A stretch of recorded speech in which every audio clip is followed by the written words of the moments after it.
feeling like I'm academics. Can't ride no whip. Anyway. Somebody said Meek took too much ecstasy. Yeah, I think Meek took ecstasy and shit like that. They said they found a lot of cocaine at that party, which is, I'm like, I don't know. All right. Okay. I'll give you an update on Jussie Smollett in a little bit, but let me try to like give you a slightly more insight on what's happening with the YNW Melly situation.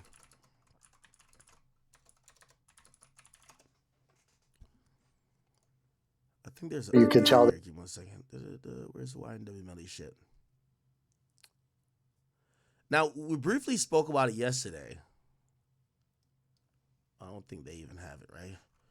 YNW Melly Sheriff.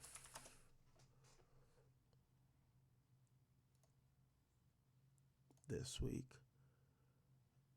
Okay. All right. I got the paperwork anyway. I'll just go through it. So, let me do a real quick run through of what's going on with Melly, right? So Melly, who there was a mistrial on his first case, so he wasn't acquitted nor was he convicted. The state of Florida wants to pick it up again. They're not going for the death penalty, but actually, are they going for the death penalty still? Melly death penalty. Let me see. Ooh, they did say that they were pursuing it. Yeah, that was a big part of like, the back and forth. So anyway, they're gonna run his trial again, right? They're gonna run the Melly trial again. I did tell you last night that I said, yo, listen, the interesting thing about Melly's trial, if you guys didn't know, is that it appeared that one of the reasons that the whole thing didn't turn to a conviction, allegedly, the vote was like 9-3, and it was like 9 people wanted to say he was guilty, and then 3 people said no. And apparently, it was really 11-1, but one person convinced the other 3, and or convinced the other 2, and that person supposedly was on the jury, was a YNW Melly fan, and somehow they disguised it. Clearly, they weren't. I don't know if they scrubbed their social media, this and third. The prosecutors didn't figure that out, and they just weren't going to convict Melly, right? Now, granted, I'm pretty sure, maybe they, if they convinced 2 other people, they probably they had to convince him with evidence, not just convince him like, oh no, I like Melly. So, maybe that evidence could be seen in both ways, regardless of the fact, or regardless of those facts I just said. They're going to try him again. Now, he's been locked up since 2019, right? He's been behind bars since 2019. And ever since he's been locked up then, the reality is the lawyers for Melly has claimed that, number one, you see these teeth right here, them little permanent, like whatever, they claim he has dental issues where the regular in-jail facilities can't handle, like, these platinum diamond teeth that he has. Also, he has these health conditions that aren't easily treatable while being incarcerated. They're looking at it to say, hey, he's still presumed innocent under the eyes of the law. You're innocent until proven guilty. And also, to make matters worse, they tried to try him and he sat in jail for the entire time from 2019 till like 2022. And yeah, the whole thing turned into a goddamn mistrial, right? So they're like, why not just let him out of jail until he could face retrial again? Also, they're citing that, Broward County, which, by the way, Broward County received a very scathing report that their conditions were inhumane to a certain extent. And also, Melly has been complaining that he's been held in isolation because of his stature, this and third, or status as a high-profile inmate. And he says he's gone weeks at a time without even phone privileges where he could talk to his family or talk to his mom. So they have him in isolation where he can't talk to anybody, which, historically, scientists and actually social scientists has said, if you have an inmate with prolonged isolation where they have no one to talk to and they're just sitting there with the sound of silence, that does erode their mental health, and that actually could cause some schizophrenic behavior or some behavior that is very deteriorating to the inmate's mental health. Now, because of that, right? Because of that, um, we have then seen it says Melly filed this lawsuit against the Broward Sheriff's Office, claiming that it's been um, egregious treatment that he's receiving for while being locked up for years in Broward County. Now, check this out, people. Right? He filed what Tory Lanez did. Right? It's called a petition for writ of habeas corpus. And again, as I said, most of the things in court, they have Latin references, and habeas corpus is show me the body, right? And the petition for writ of habeas corpus is like saying, show me why I am being denied a right, okay, and is the right to not be incarcerated, right? And they filed this whole thing to say, hey, he's seeking immediate release because he's illegally been detained under the conditions that violate his First, Fifth, Sixth, Eighth, and 14th Amendment in the United States Constitution.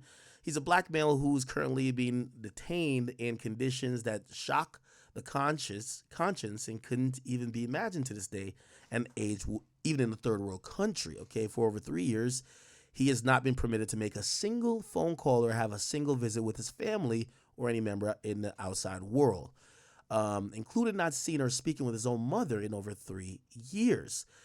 Dimmons has and continues to be subjected to the type of debilitating isolation that renders his condition of incarceration cruel, unusual, and beyond belief in a civilized society governed by the Constitution's safeguards.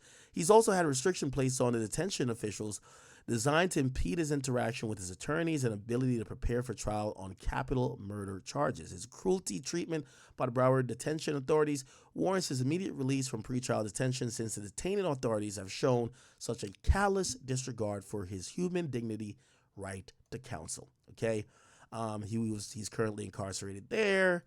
He's been there since February 2019, and they have sued the actual sheriff of Broward County, which is Gregory Tony. And so they give a whole bunch of like reasons. They said they filed a grievance saying that of the plaintiff's refusal to purchase him food for commissary. Okay, this is a whole bunch of stuff. We're not gonna read through everything. They're detailing how Melly can't visit his attorneys, Melly can't talk to his family, and Melly's in like constant isolation. Okay, and they're asking for the courts to grant a mandate that would allow him to be released from jail. Okay, and then they're citing a bunch of other case law where if someone is being held and detained for trial and it's very unfair or inhumane circumstances, at times they will be let out. By the way, he's been kind of claiming this, but he never claimed this before in a writ of habeas corpus. By the way, this is also filed in federal court if you care, but this is filed in federal court. So he's filed it in the federal court in Florida, suing the county, okay, or the county sheriff's office, Broward County Sheriff's Office. Now the appellate court, or not appellate court, but here the district court is acting like damn near appellate court. They actually did an order to show cause. So they're saying that, hey, listen, the court has reviewed the petition and motion for the pertinent parts of the record, and it's hereby ordered and adjudged that the motion is granted. Okay, within 1 week of this order, counsel for the respondents of Broward County Sheriff's Office shall enter a notice of appearance. So they have to respond, or they have to appear in the case and respond. And the respondent should file on or before December 6th. So they give them until December 6th to file a memorandum of fact and law to show cause why this petition should not be granted. So they're saying if they can't respond and give reason why Melly should not be granted. Now, I could already tell you what they're going to say. Hey, he's charged with a very serious crime, which requires detention. He's facing capital murder. He fails all of the I forgot. There's 3 things. There's a name for them. He fails all 3 of those for pre-trial release. One's usually risk of flight. They're going to say he's definitely a risk of flight because if he blows trial, he might get death.